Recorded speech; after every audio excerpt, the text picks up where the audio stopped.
Video അപ്പം ആലപ്പുഴക്കാരുടെ സ്വകാര്യ അഹങ്കാരമായിട്ടുള്ള മുല്ലക്കൽ ചെറുപ്പ് നമ്മൾ പോവാണ്. ഉച്ചയായപ്പോൾ ക്രിയും വൈകുന്നേരം ആയപ്പോൾ അബിയും നമ്മുടെ കൂടെ വന്നിട്ടുണ്ടായിരുന്നു. അപ്പോൾ നമ്മളെല്ലാവരും കൂടെ ഒന്നിച്ച് ഇനി ചെറുപ്പ് കാണാനായിട്ട് പോവാണ്. അങ്ങനെ വീട്ടിൽ നിന്ന് ഇറങ്ങി നമ്മൾ നേരെ ബസ് സ്റ്റോപ്പിലേക്ക് നടന്നു. കോളേജിൽ വന്ന സമയം തൊട്ട് അബിയും അങ്കിയും പറയുന്നതാണ് ഈ മുല്ലക്കൽ ചെറുപ്പിൻ്റെ വിശേഷങ്ങളൊക്കെ. എന്നാൽ നമ്മളിവിടെ സമയമായതുകൊണ്ട് നമ്മൾ എല്ലാവരും കൂടെ ഒന്നിച്ച് പോകാമെന്ന് കരുതി. നമുക്ക് അങ്ങനെ പ്രത്യേകിച്ച് സാധനങ്ങളൊന്നും വാങ്ങാനായിട്ടൊന്നുമില്ല. എല്ലാം ഇങ്ങനെ കണ്ടും കേട്ട് നടക്കാൻ വേണ്ടിയാണ് ഇങ്ങനെ വൈകുന്നേരം ആയപ്പോൾ ഇറങ്ങിയത്.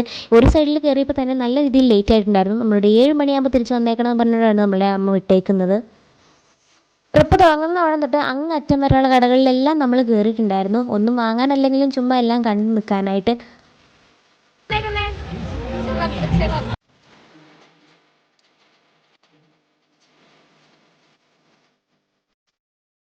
നടന്ന് കിടന്ന ഒരു കടയിൽ കയറി പുള്ളിക്ക് കൂളിംഗ് ഗ്ലാസ് വേണമെന്ന് പറഞ്ഞപ്പോൾ നമ്മളവിടെ കയറിയിട്ട് 200 രൂപയ്ക്ക് പോയി പറഞ്ഞു. നമ്മൾ 180 വരെ ആക്കി.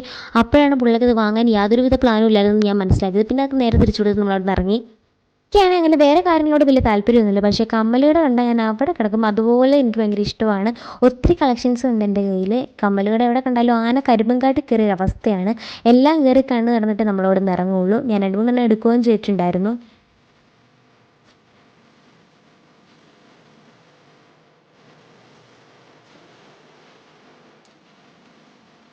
അവിടുത്തെ കടകളും കാര്യങ്ങളൊക്കെ ഒരുവിധം കണ്ട് മടുത്ത് കഴിഞ്ഞപ്പോൾ നമ്മൾ ആ പാർക്കിലേക്ക് കയറാനായിട്ട് പോവാണ്. അവിടെ ചെന്ന് നേരെ കയറി കൊടുത്തതാണെങ്കിൽ ആ ഗോസ്റ്റ് ഹൗസിലേക്കായിരുന്നു. അവിടുത്തെ കാര്യമൊന്നും പറയണ്ട, അതിൻ്റെ വീഡിയോ ഞാൻ വേറെ ആയിട്ട് ഇടുന്നതായിരിക്കും. പിന്നെ അവിടെ നിന്ന് ആദ്യം നമുക്കിതായി ഈ ഒരു സാധനം വാങ്ങിച്ചു തന്നു. നല്ല ടേസ്റ്റ് ഉണ്ടായിരുന്നു. നമ്മൾ ചെന്ന സമയത്ത് അങ്ങനെ വലിയ തിരക്കുകളോ കാര്യങ്ങളോ ഒന്നും ഇല്ലായിരുന്നു. പക്ഷേ സന്ധ്യ ആവും തോറും നല്ല രീതിയിൽ തിരക്കാവുന്നുണ്ട്. ബാക്കി വിശേഷങ്ങളൊക്കെ ഞാൻ അടുത്ത പാട്ടായിട്ട് പോസ്റ്റ് ചെയ്യാം. അപ്പോൾ guys, tata bye, see U.